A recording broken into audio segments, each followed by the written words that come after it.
Metti un ferragosto di bel tempo, una spiaggia ampia e spaziosa, un mare da bandiera blu, una pineta dove passeggiare immersi nella natura ed ecco pronti gli ingredienti perfetti per i turisti amanti della vacanza en plein air e non solo.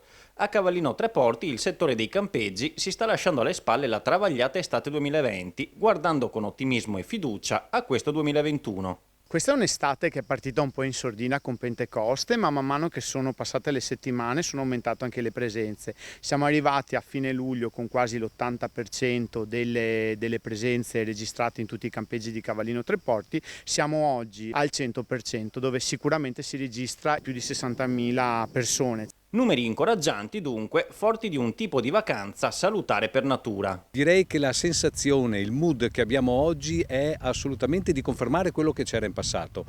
Chi viene qua non ha timore, capisce che si trova in un posto sicuro, capisce che ci sono i protocolli e quindi tratta, diciamo, la sua vacanza alla stregua di un qualcosa di assolutamente sicuro. Noi stiamo molto attenti, vigiliamo, episodi non ne abbiamo riscontrati fino adesso e non pensiamo neanche di riscontrarne perché obiettivamente vediamo una serietà e responsabilità da parte di tutti quanti. Sono presenze da stagione ante-Covid per il territorio, almeno per il mese di agosto, e le nuove disposizioni degli stati esteri sui tamponi non hanno scoraggiato gli ospiti dal prenotare le proprie vacanze sul territorio. C'è stata un'ottima collaborazione tra le strutture ricettive, l'ASL di riferimento che è quella del Veneto orientale e l'amministrazione comunale.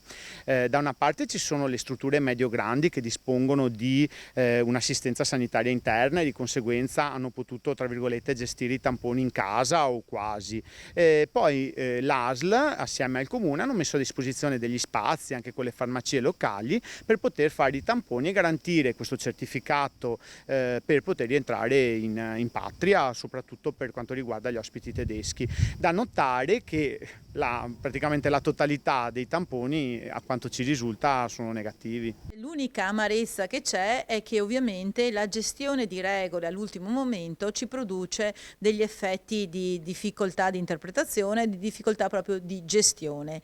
Per cui se una norma è assolutamente corretta, come quella del Green Pass, oggi abbiamo la difficoltà operativa. Noi abbiamo operatori che sono formati, molto bravi, con consolidata esperienza e competenza e questo ci consente quindi di essere sereni. D'altra parte anche tutto l'aspetto di propedeutico comunale e da parte dell'ASL sono stati gestiti con molta attenzione e quindi ci fa assolutamente essere soddisfatti. Altro dato incoraggiante infine riguarda il fronte delle conferme sulle prenotazioni, sintomo della grande voglia dei turisti di trascorrere la propria vacanza sul territorio. Dall'anno scorso le persone cercano sicurezza, tranquillità e il nostro territorio la può sicuramente garantire perché a fianco a una vacanza balneare fatta di spiaggia, ombrelloni, mare, si affianca un territorio che ha caratteristiche eccezionali, quindi si può prendere la bicicletta e visitare un